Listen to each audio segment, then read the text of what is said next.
Hello and welcome to the Daily Mill for Wednesday, the 19th of June 2024. In today's Millwall news, we have these pieces from the Southern News about Neil Harris and the situation with Matija Sarkic. So, he's the person who stands closest to them. Neil Harris reflects on the bond between fans and goalkeeper as he explains Matija Sarkic's rapport with Millwall supporters. The Lions boss has been discussing Matija Sarkic after the goalkeeper's tragic death. Neil Harris has discussed the impact the death of Matija Sarkic will have on fans as he reflected on the goalkeeper's passing. Sarkic died last week at the age of just 26, leaving supporters at Millwall and beyond shocked and saddened. He only spent a single year at the Den, but the outpouring of love and the tributes left outside the Lions Stadium have illustrated how much his passing has affected fans.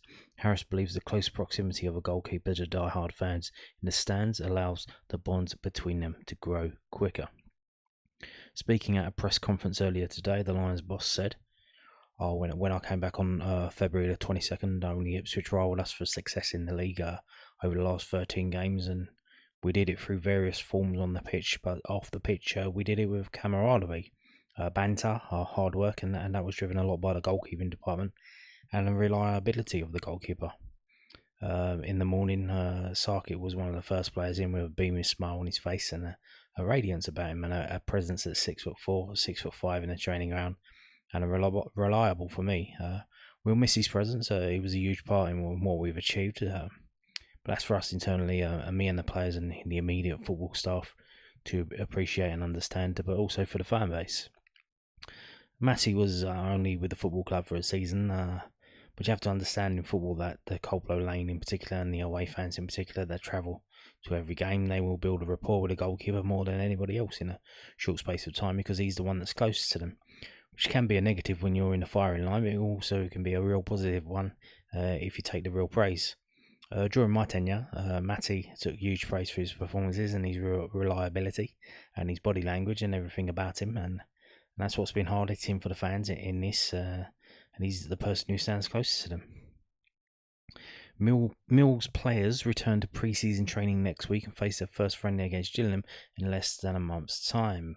Harris said plans are still being finalised on how to properly pay respect to Sarkic over the following weeks. He said, plans are still in the infancy stage. It's still very raw for us. The funeral was on Monday. The memorial service was on Tuesday. It's still very raw, and we're still finalising the final fixture of the pre-season schedule. And we're still waiting for the championship fixtures to come out to see if we're home or away on the opening day. Of course, there will be moments for us to pay our respects to Matty and for us to remember him together on the pitch and in the terraces, and that's ongoing. And give us a little time on that, but there will be clarity and we'll try and get the balance right. So there you go.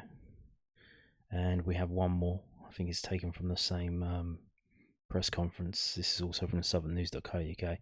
Millwall boss explains his role in helping the club to overcome the tragic passing of Matija Sarkic. Neil Harris and the players are still coming to terms with the sudden death of the Lions keeper.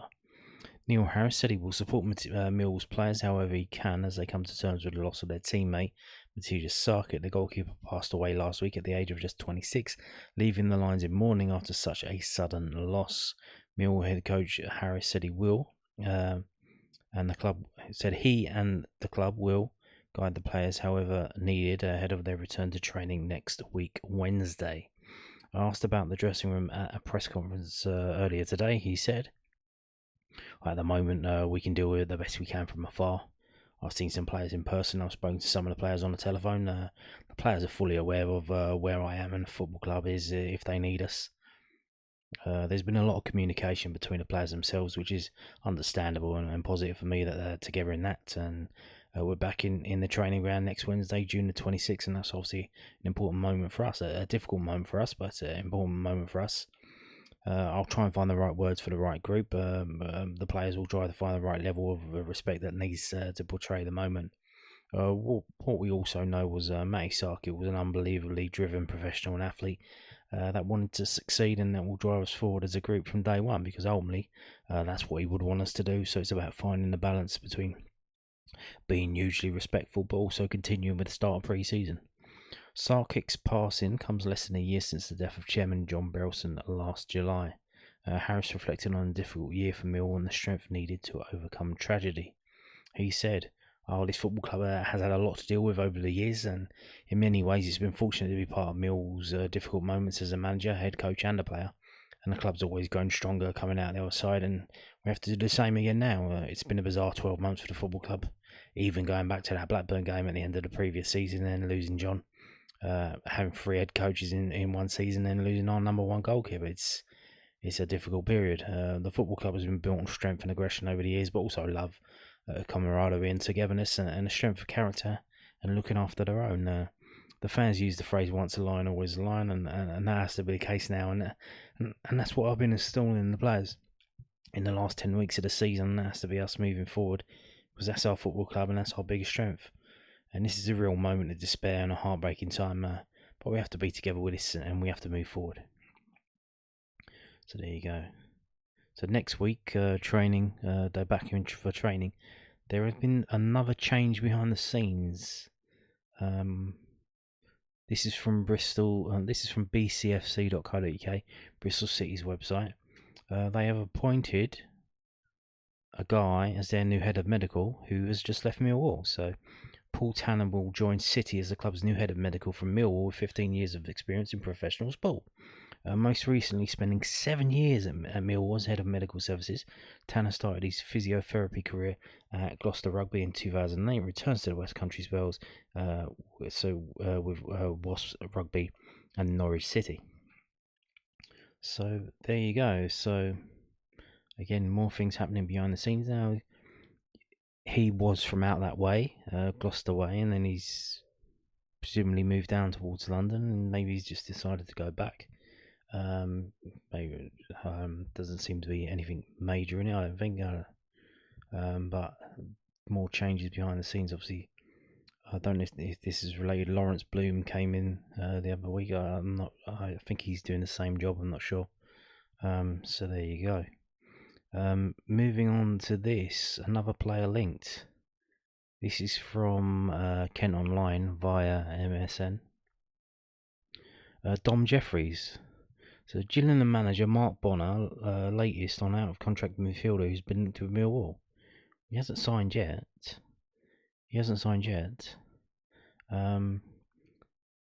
So, if you don't know who he is, let's read the story. I'm not really interested because it's mostly Gillingham focused. So Gillingham manager Mark Bonner accepts that midfielder Dom Jeffries is probably looking at options elsewhere. Jeffries, 22, is out of contract, but has been offered new terms by the Gills, and because of his age, there will be compensation due if he moves elsewhere and no fee is agreed. I believe that he is the one on the left. He's that guy there. Bonner, speaking on Tuesday morning, admits he was unsure if the Welshman, so he's Welsh, will be with them for next season, but expects a decision to be made on his future within the next 2 weeks. And then they go through a load of other stuff. So Jeffries joined the Gills in the summer of 2022 after a year at Brentford playing for their B team. So he's one of the players who came through the Brentford B team system, which is a bit of an experiment.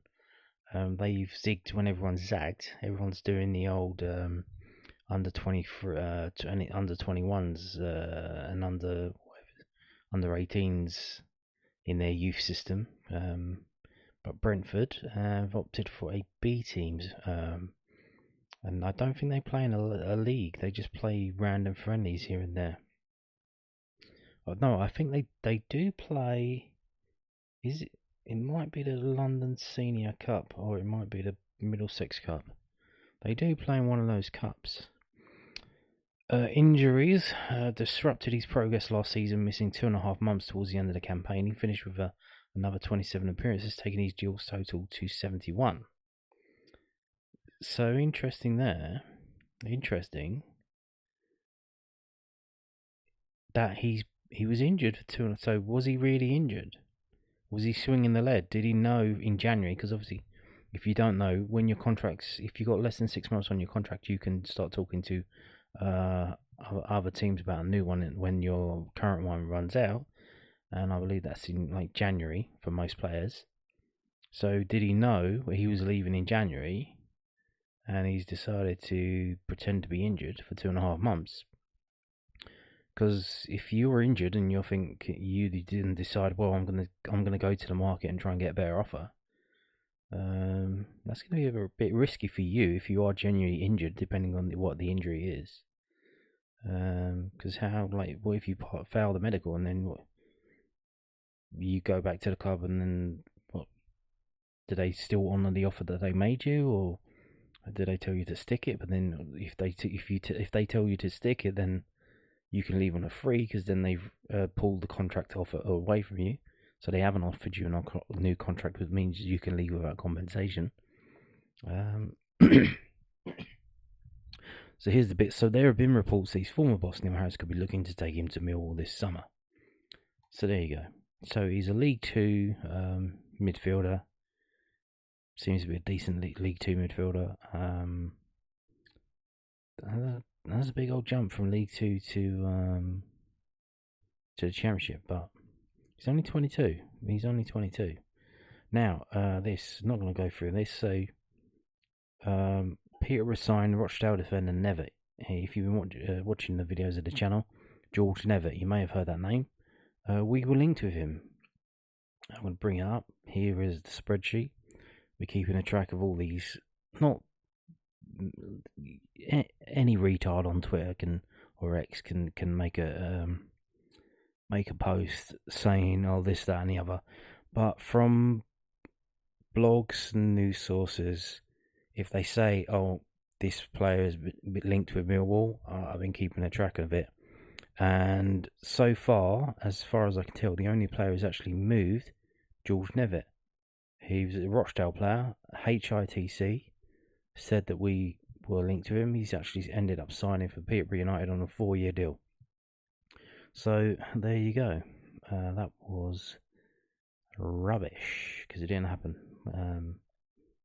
And at the time, I think it said one of those where, oh, we were looking at him. So it just meant we sent a scout for him. So there you go. And we're going to finish the video today by telling you, on the advice of one of the listeners who left a comment under the YouTube video a couple of days ago, wanted to know, can I put this out as a podcast so I can listen to it while I'm driving? Because obviously,